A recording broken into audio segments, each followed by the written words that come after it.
moment they saw her, the crowds began to cheer. Prince Charles had been here before. This was her first visit, much publicised in advance, and bringing 5,000 people to Andrews Air Force Base to see her. At the White House, 200 pressmen waited impatiently. The crowds pushed against the distant fence as the cavalcade drove in. The First Lady could hardly wait, but the President wore a curious tartan jacket.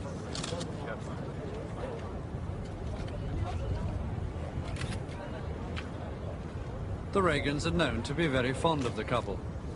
Inside, it was to be morning coffee and biscuits in the English fashion, and a souvenir photograph of Nancy and Diana on the sofa chatting to Ronald and Charles.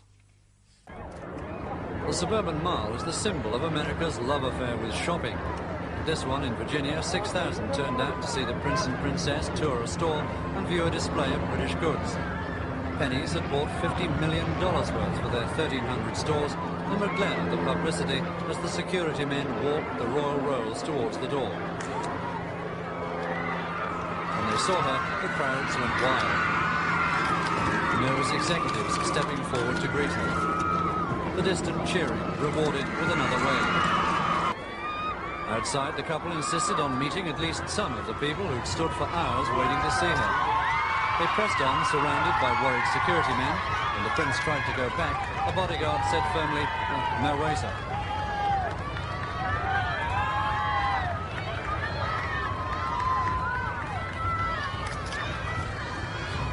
But some were luckier than others. By royal command, a giant security man took a rose proffered by a weeping woman in the crowd. He marched over and handed it to another security man inside the royal car.